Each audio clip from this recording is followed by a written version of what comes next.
Hello बच्चों, आज हम लोगों का टॉपिक जो है ना बहुत ही अच्छा होने वाला है। कौन सा टॉपिक आज हम लोग पढ़ेंगे? बैलेंस बॉन्ड थ्योरी, वो भी कौन सी? कोऑर्डिनेशन कंपाउंड की। तो सबसे पहले बैलेंस बॉन्ड थ्योरी के बारे में पता होना चाहिए कि बैलेंस बॉन्ड थ्योरी जो होती है वो किसके लिए एप्लीकेबल होती है। बैलेंस बॉन्ड थ्योरी में हमें क्या क्या पता करना होता है। तो देखिए बेटा, बहुत इंपॉर्टेंट है, ज्यादा समय ना लेते हुए सीधा पॉइंट पे आते हैं। और देखिए, बैलेंस बॉन्ड थ्योरी में सबसे पहले आपको ये पता होना चाहिए कि ये इसमें लिगेंड का यूज होता है। अब बेटा, लिगेंड दो तीन तरीके के होते हैं। एक बेटा लिगेंड होते हैं, स्ट्रॉन्ग लिगेंड होते हैं। दूसरे वीक लिगेंड होते हैं। और तीसरे बेटा न्यूट्रल लिगेंड होते हैं। स्ट्रॉन्ग लिगेंड कौन से होते हैं वो भी बताएंगे, वीक कौन से होते हैं और न्यूट्रल कौन से होते हैं, ये सब हम बताएंगे। दूसरी बात, इस थ्योरी में ये भी बताना होता है कि डायामैग्नेटिक है या पैरामैग्नेटिक है, कलर्ड है या फिर कलरलेस है, हाई स्पिन है या फिर लो स्पिन है। ये सब चीजें आप बैलेंस बॉन्ड थ्योरी से बता सकते हो। तो इस बैलेंस बॉन्ड थ्योरी को हम लोग एक कॉन्सेप्ट से समझते हैं, और उस कॉन्सेप्ट में जो भी चीजें हमने अभी आपको ओरल बताई हैं वो सब यहाँ पर अप्लाई करके दिखाते हैं। तो हम लोग सबसे पहले बैलेंस बॉन्ड थ्योरी जो पढ़ेंगे कोऑर्डिनेशन नंबर 6 के लिए पढ़ेंगे और कोऑर्डिनेशन नंबर 4 के लिए पढ़ेंगे, दो के लिए पढ़ेंगे। तो सबसे पहले देखते हैं कोऑर्डिनेशन नंबर 6 के लिए बैलेंस बॉन्ड थ्योरी क्या होती है। चलिए पहला एग्जांपल बताते हैं कोऑर्डिनेशन नंबर 6। देखिए बेटा, अब इसमें जो पहला कॉन्सेप्ट आता है CONH3 का होल 6 3 प्लस। बेटा ध्यान से सुनना जरा, इसमें आपसे ये पूछा जाएगा, जैसे एक बार हम फिर से रिकॉल करवा देते हैं कि बैलेंस बॉन्ड थ्योरी क्या होती है, किसके लिए एप्लीकेबल होती है। बैलेंस तो आपको ये सब बातें, जो बातें लिखनी है वो एज इट इज हम आपको यहाँ पे बता दे रहे हैं कौन कौन सी बातें आपको लिखनी है। पूछा जाता है कि ये डायामैग्नेटिक होता है, पैरामैग्नेटिक, पहला पॉइंट। शेप कैसा होता है, कलर्ड होते हैं या कलरलेस होते हैं, आउटर ऑर्बिटल होते हैं या फिर इनर ऑर्बिटल होते हैं, यही सब चीजें पूछी जाती हैं। ये कोऑर्डिनेशन नंबर 6 के लिए है। किसके लिए? ये फार्मूला जो कॉम्प्लेक्स कंपाउंड दिया गया है वो है कोऑर्डिनेशन नंबर 6 का। अब बेटा सुनो, इसमें हमें इसकी जो चीजें हमने तुम्हें अभी ओरल बताई हैं वो हम सब तुम्हें एक एक करके एक्सप्लेन करके बताएंगे, और यही तुम्हें थ्योरी में लिखना है। ऐसा नहीं कि थ्योरी में तुम अलग याद करो और फिर जो कॉन्सेप्ट है या जो एग्जाम्पल है वो तुम अलग याद करो, ऐसा नहीं किया जाता है। जो आप कॉन्सेप्ट लर्न कर रहे हो, जो लिख रहे हो, उसी को थ्योरी में बना बना के लिख देना है। क्या करना है? सबसे पहला काम होगा बेटा आपका ऑक्सीडेशन नंबर निकालना। ऑक्सीडेशन नंबर के सेंट्रल मेटल का होगा बेटा X। अमोनिया न्यूट्रल लिगेंड, हमने ये भी बताया था कि बैलेंस बॉन्ड थ्योरी में हमें लिगेंड का भी पता चलता है कि लिगेंड तीन तरीके के होते हैं। कौन कौन से? एक स्ट्रॉन्ग फील्ड लिगेंड, दूसरे वीक फील्ड लिगेंड और तीसरा बेटा न्यूट्रल लिगेंड होते हैं। तो अमोनिया कैसा लिगेंड है? न्यूट्रल लिगेंड है। न्यूट्रल है तो बेटा इसका ऑक्सीडेशन नंबर होगा 0, बराबर ब्रैकेट के ऊपर प्लस का 3 लिखा है तो 3 लिख दिया। x बराबर बेटा कितना आ गया? प्लस का 3। मेरी बात समझ में आई होगी इतनी आपको। दूसरा काम क्या करेंगे, जैसे ही आपने ऑक्सीडेशन नंबर निकाल लिया तुरंत अब आप इलेक्ट्रॉनिक कॉन्फ़िगरेशन करेंगे। इलेक्ट्रॉनिक कॉन्फ़िगरेशन किसका करेंगे बेटा? कोबाल्ट का। अच्छा एक काम आपको और बताएं, हम आपको हालांकि इस वीडियो में भी बता चुके हैं कि स्ट्रॉन्ग लिगेंड कौन कौन से होते हैं। वैसे CO, CN, ये CN तो ज्यादातर CN पूछा जाता है, ये स्ट्रॉन्ग लिगेंड है। लेकिन अमोनिया किसके साथ में स्ट्रॉन्ग लिगेंड की तरह बिहेव करेगा, ये बात हम आपको बता चुके हैं। एक बार फिर ध्यान दिलवाने के लिए आपको बता रहे हैं। अगर अमोनिया बेटा इन लोगों के साथ में है, किन लोगों के साथ में? अमोनिया को कुछ भी करके पटाओ मन से। अगर अमोनिया कोबाल्ट के साथ में है, कॉपर के साथ में, क्रोमियम के साथ में, प्लेटिनम के साथ में, मैग्नीज के साथ में, तो बेटा ये स्ट्रॉन्ग लिगेंड की तरह काम करेगा। Behave as ammonia, behave as a strong ligand. मेरी बात समझ में आ गई? तो अगर अमोनिया बेटा इन लोगों के साथ में है तो किसके तरह बिहेव करेगा, स्ट्रॉन्ग लिगेंड की तरह। तो अब होता तो अमोनिया वैसे न्यूट्रल है, लेकिन अमोनिया बेटा है किसके साथ में, कोबाल्ट के साथ में, और कोबाल्ट के साथ में होने के साथ एक ऐसा काम करेगा स्ट्रॉन्ग लिगेंड की तरह। तो अब हम करेंगे इसका इलेक्ट्रॉनिक कॉन्फ़िगरेशन। कोबाल्ट का एटॉमिक नंबर कितना होता है, 27। ठीक है, तो अब लिखेंगे बेटा आर्गन, लिख दिया, इसका मतलब 18 कंप्लीट हो गया है आर्गन। फिर लिखेंगे 4s2 और 3d7। मेरी बात सुनो ध्यान से। अब बेटा आपके पास प्लस का 3 इलेक्ट्रॉन है, इसका मतलब आपको 3 इलेक्ट्रॉन कम करने हैं। तो 2 इलेक्ट्रॉन बाहर वाली सेल से कम हो जाएंगे और 1 इलेक्ट्रॉन यहाँ से, 2 यहाँ से कम हो गया और 1 यहाँ से कम हो गया। अब बेटा आपके पास क्या हो बचा है, 3d6 बचा है। ध्यान से सुनो, जब 3d6 बचा है आपके पास, डी में कितने ऑर्बिटल होते हैं, सब 5, 1 2 3 4 5। आपको उतने खाली ऑर्बिटल बनाने हैं जितने आपके पास लिगेंड है, या जितना आपके पास कोऑर्डिनेशन नंबर है उतने आपको खाली ऑर्बिटल बनाने हैं। कितने हैं, 6। तो आपको अब देखो 3d के बाद बेटा इलेक्ट्रॉन किस में जाएगा, 4s में, और फिर ये आ जाएगा 4p। तो यस में तो आपको पता ही है एक ही होता है, और पी में भी पता है बेटा 3 होते हैं। अब बात सुनो ध्यान से, अब यही पर बच्चे गड़बड़ करते हैं। अब इलेक्ट्रॉनों को फिल करते हैं। बेटा फिल कैसे करते हैं, यदि स्ट्रॉन्ग लिगेंड है, ध्यान से सुनना, यदि स्ट्रॉन्ग लिगेंड है तो लास्ट के 2 डब्बे आप खाली रखोगे। बात समझ में आ रही है। अगर स्ट्रॉन्ग लिगेंड, अब पता कैसे चलेगा, ये हमने लिख दिया है, यहां से पता चलेगा अमोनिया स्ट्रॉन्ग लिगेंड है। क्यों है, क्योंकि कोबाल्ट के साथ में है। तो लास्ट के 2 डब्बे आप क्या रखोगे, खाली रखोगे। तो 1 2 3 4 5 6, 6 इलेक्ट्रॉन जो थे वो फिल हो गए यहाँ पर। अब हमारे पास अमोनिया कितने, 6। एक अमोनिया इसमें आ गया, दूसरा अमोनिया इसमें आ गया, तीसरा, और ये चौथा, पांचवा, और ये छठा। ठीक है, अब देखिए, अब 2 अमोनिया किस में आए, डी में, तो क्या हो गया बेटा, D2। एक अमोनिया किस में आया, यस में। 3 अमोनिया किस में आए, पी में। तो हाइब्रिडाइजेशन बेटा जो इसका हुआ है वो क्या हुआ है, D2sp3। दूसरी बात, अब जो हमने कहा ना कि पहला पॉइंट कि ये जो बैलेंस बॉन्ड थ्योरी है क्या बताती है, लिगेंड के बारे में बताती है। तो बेटा लिगेंड के बारे में पता चल गया हमें, स्ट्रॉन्ग, वीक, न्यूट्रल। दूसरा हमने कहा इससे हमें ज्यामितीय मतलब हाइब्रिडाइजेशन पता चलता है, तो दूसरे नंबर पर हमें हाइब्रिडाइजेशन पता चल गया। तीसरे नंबर पर ये इससे हमें ये पता चलता है कि ये डायामैग्नेटिक है या पैरामैग्नेटिक है। तो बेटा देखिए सब में 2-2 इलेक्ट्रॉन है, तो आप लिख सकते हो क्या है, ये डायामैग्नेटिक है। क्या है बेटा, ये डायामैग्नेटिक है।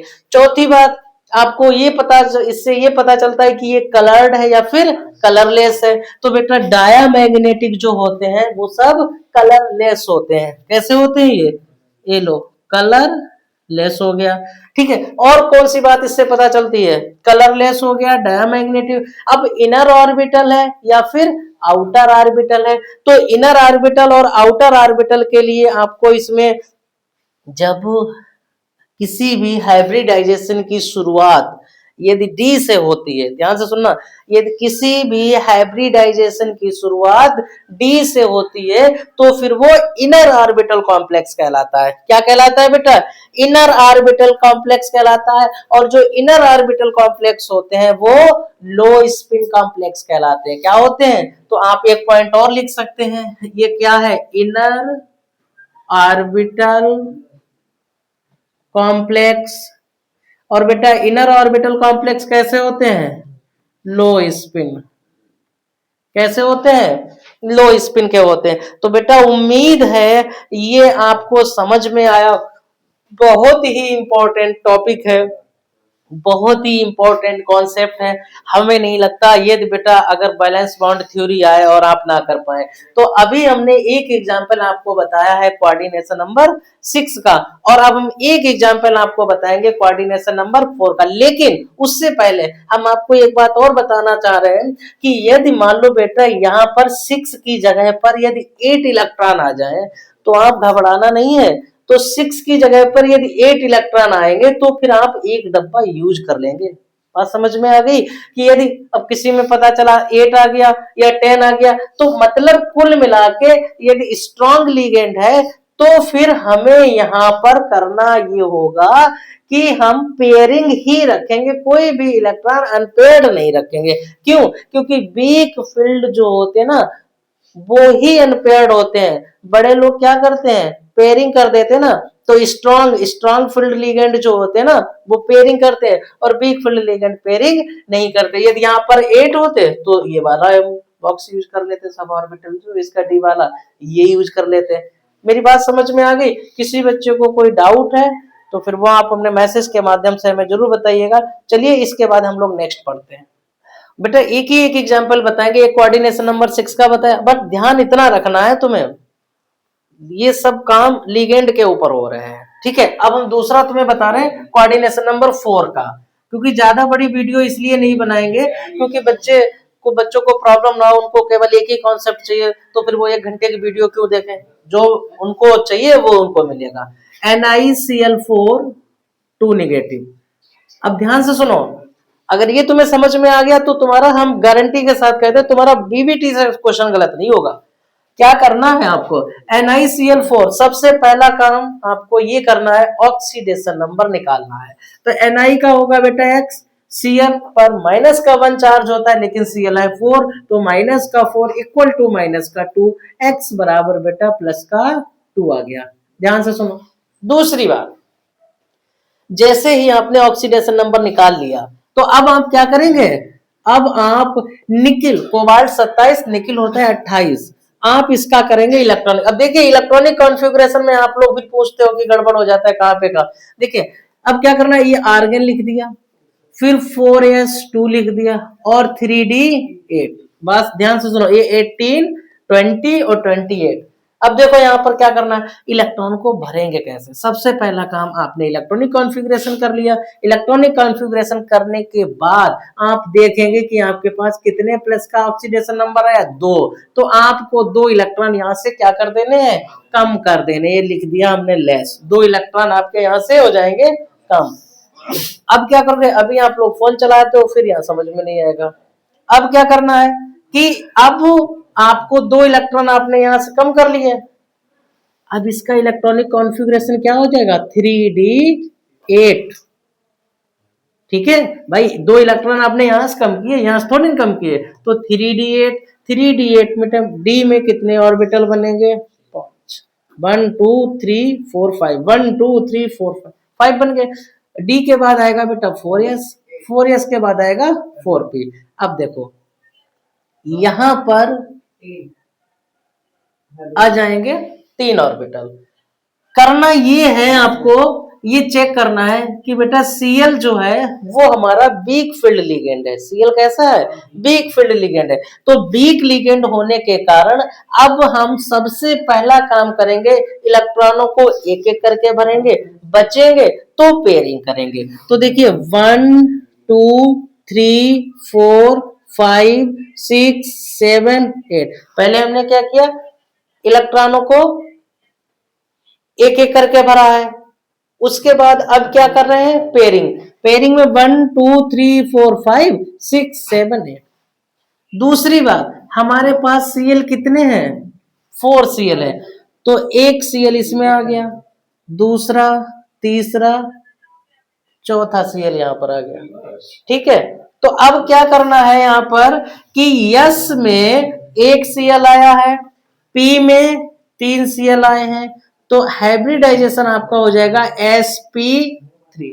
क्या हाइब्रिडाइजेशन हो गया आपका, sp3 हाइब्रिडाइजेशन हो गया।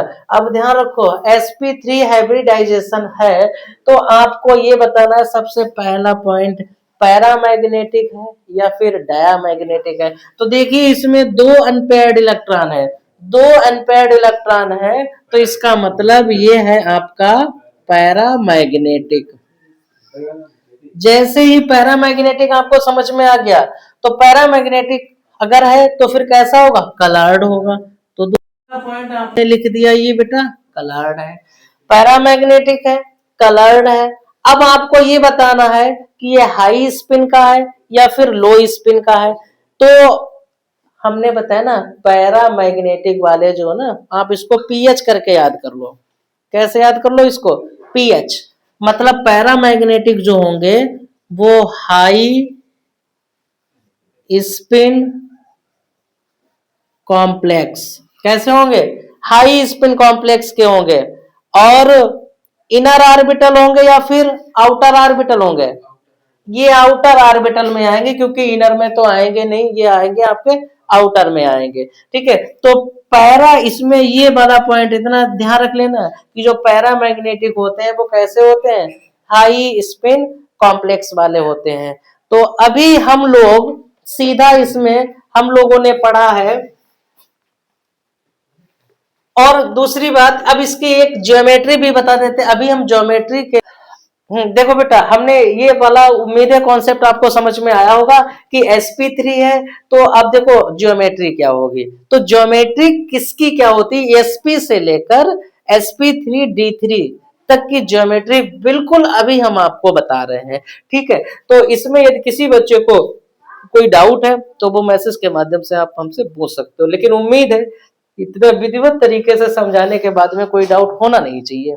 ठीक है, और ये थ्योरी, बैलेंस बॉन्ड थ्योरी, महा इंपॉर्टेंट थ्योरी है, जरूर पूछी जाएगी, चाहे इसकी लिमिटेशन पूछी जाए, चाहे ये बैलेंस बॉन्ड थ्योरी पूछी जाए। बैलेंस बॉन्ड थ्योरी पूछी जाए तो यही सब आपको लिख देना है वहां पर। अब सुनो, अब इसमें करना क्या है, बच्चे कहते थ्योरी क्या लिखे, बेटा जो तुमने लिखा है इसी को बना बना के लिख दो।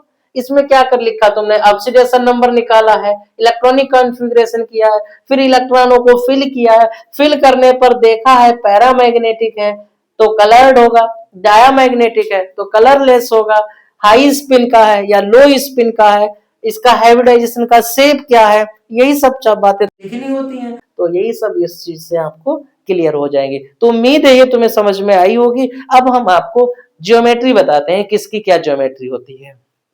चलिए बेटा, अब इसमें हमने आपको बताया ना कि इनके हम आपको शेप बताएंगे। कोऑर्डिनेशन नंबर लिखा है, ये हाइब्रिडाइजेशन लिखा है, शेप है, बॉन्ड एंगल है और एग्जांपल है। ध्यान से सुनना इस टेबल को। ये कोऑर्डिनेशन नंबर 2 है तो हाइब्रिडाइजेशन उसका sp होगा, शेप लीनियर होगा, बॉन्ड एंगल 180 होगा और एग्जांपल ये लिखा हुआ है।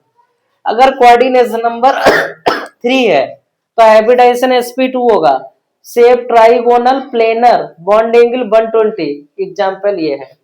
कोऑर्डिनेशन नंबर 4, अगर कोऑर्डिनेशन नंबर 4 है तो हाइब्रिडाइजेशन sp3, ध्यान रखना कोऑर्डिनेशन नंबर 4 दो बार लिखा है हमने। अगर 4 है और कोऑर्डिनेशन नंबर 4 है और हाइब्रिडाइजेशन आपका sp3 आ रहा है तो शेप होगा टेट्राहेड्रल और बॉन्ड एंगल होगा 109 डिग्री और 28 मिनट। अगर कोऑर्डिनेशन नंबर 4 है और हाइब्रिडाइजेशन आ रहा है आपका dsp2 तो आपका शेप होगा स्क्वायर प्लेनर। बहुत ध्यान से सुनना कि कोऑर्डिनेशन नंबर तो दोनों में 4 है, एक का हाइब्रिडाइजेशन sp3 है तो शेप टेट्राहेड्रल, बॉन्ड एंगल इतना होगा। और यदि कोऑर्डिनेशन नंबर तो 4 है और हाइब्रिडाइजेशन dsp2 आ रही है तो शेप आपका स्क्वायर प्लेनर होगा और बॉन्ड एंगल होगा 90 डिग्री। ठीक है, एक ही एग्जांपल हमने लिखा है, आप और भी एग्जांपल लिख सकते हैं, देख सकते हैं। कोऑर्डिनेशन नंबर 5 दो बार लिखा है। यदि कोऑर्डिनेशन नंबर 5 है और उसका हाइब्रिडाइजेशन sp3d है तो शेप ट्राइगोनल बाई पैरामिडल। अगर कोऑर्डिनेशन नंबर 5 है और शेप उसका dsp3 है तो शेप ट्राइगोनल बाई पैरामिडल, अब बॉन्ड एंगल इसका 90 और 120 होगा। एग्जांपल ये लिखा हुआ है, इसका एग्जांपल ये है। अगर कोऑर्डिनेशन नंबर 6 है और हाइब्रिडाइजेशन d2sp3 आता है तो शेप इसका होगा ऑक्टाहेड्रल, ऑक्टाहेड्रल होगा, बॉन्ड एंगल कितना होगा 90 होगा और एग्जांपल आपका ये है। तो उम्मीद है ये आपको समझ में आया होगा। अभी हम आपको एक छोटी सी चीज ये बताते हैं कि यदि स्ट्रॉन्ग लिगेंड है या वीक लिगेंड है, तब आप कौन सा बॉन्ड एंगल लिखेंगे और कौन सा सेफ लिखेंगे, ये चीज अभी हम आपको बता देते हैं। चलिए देखिए, हमने आपको बताया ना कि अभी वीक लिगेंड है तो क्या होगा, स्ट्रॉन्ग लिगेंड है तो क्या होगा। ये लिखा वीक लिगेंड है तब और स्ट्रॉन्ग लिगेंड है तब। या तो अगर कोऑर्डिनेशन नंबर 2 है, ध्यान से सुनना, कोऑर्डिनेशन नंबर 2 है और लिगेंड है आपका वीक, तो hybridization sp bond angle 180। Strong ligand है तो हाइब्रिडाइजेशन sp और बॉन्ड एंगल, यदि हाइब्रिडाइजेशन sp है तो उसका बॉन्ड एंगल कितना होगा, 180। यदि कोऑर्डिनेशन नंबर 4 है और हाइब्रिडाइजेशन आ रहा है sp3 वीक लिगेंड में, कोऑर्डिनेशन नंबर 4 है, वीक लिगेंड में हाइब्रिडाइजेशन sp3 आ रहा है, तो बॉन्ड एंगल इसका 109 डिग्री 28 मिनट होगा। और यदि स्ट्रॉन्ग लिगेंड है और उसका हाइब्रिडाइजेशन कोऑर्डिनेशन नंबर 4 और स्ट्रॉन्ग लिगेंड है जिसका हाइब्रिडाइजेशन dsp2 हो रहा है, तो बॉन्ड एंगल कितना लिखेंगे, 90 लिखेंगे। यदि कोऑर्डिनेशन नंबर 6 है और वीक लिगेंड के लिए हाइब्रिडाइजेशन sp3d2 आ रहा है, तो बॉन्ड एंगल 90 होगा। और स्ट्रॉन्ग लिगेंड अगर है तो हाइब्रिडाइजेशन अगर इतना आ रहा है d2sp3, तो बॉन्ड एंगल कितना लिखेंगे, 90। लेकिन ध्यान रखना दोनों का शेप ऑक्टाहेड्रल होता है, दोनों का शेप क्या होगा, इसका भी और इसका भी शेप क्या होगा, ऑक्टाहेड्रल होगा। तो बेटा आज की जो हमारी थ्योरी थी बैलेंस बॉन्ड थ्योरी, वो पूरी विधिवत तरीके से कंप्लीट हो गई। उम्मीद है यदि आपने ये वीडियो 2 से 3 बार भी ये देख ली तो बैलेंस बॉन्ड थ्योरी पर क्वेश्चन आपका गलत नहीं होगा, ये बिल्कुल दावा है। हम लोग बैलेंस बॉन्ड थ्योरी के बाद ऐसे ही नए नए टॉपिक जो आपके बोर्ड के लिए इंपॉर्टेंट हैं उनको लाते रहेंगे, ताकि आप लोगों को किसी भी तरीके की केमिस्ट्री में कोई प्रॉब्लम ना हो। और हम लोग मिलते हैं एक नेक्स्ट वीडियो में नए कॉन्सेप्ट के साथ में। तब तक के लिए देखते रहिए केमिस्ट्री बाय अरुण सर। धन्यवाद।